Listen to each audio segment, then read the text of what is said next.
फिर इसका काम हेडर पर होता है की बोरा में पानी मारी है मैं जो यार थोड़ा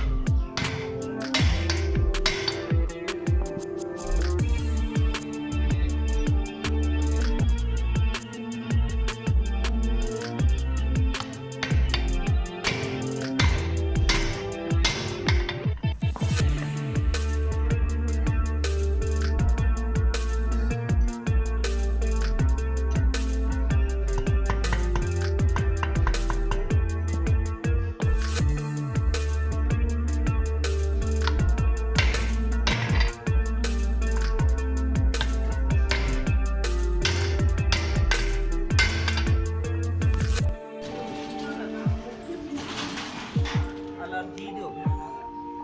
पीछे कोई काम नहीं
के नवे रावण कैसे नवे बाल